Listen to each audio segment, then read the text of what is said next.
ইহুদি এসে একজন মুসলমানের বিরুদ্ধে নালিশ করেছে আল্লাহর নবীর দরবারে।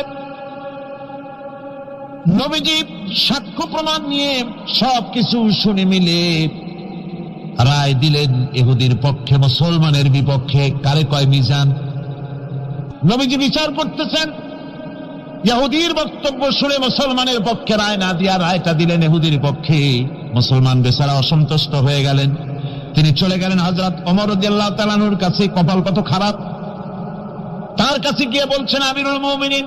তিনি তো তখন আমিরুল মুমিনিন হন নাই, যে বলছেন ভাই ওমর, একটা বিচারের সানি করার জন্য আসছি। বলে সানি আসছো আমার কাছে, পয়লা গেছিলা কার কাছে? গেছিলাম মুহাম্মদ সাল্লাল্লাহু আলাইহি ওয়াসাল্লামের কাছে। দেখেন অবস্থাটা।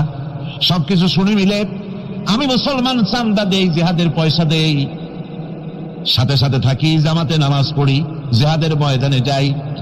বিচারটা আমার পক্ষে না হয়ে রাসূল ইহুদির পক্ষে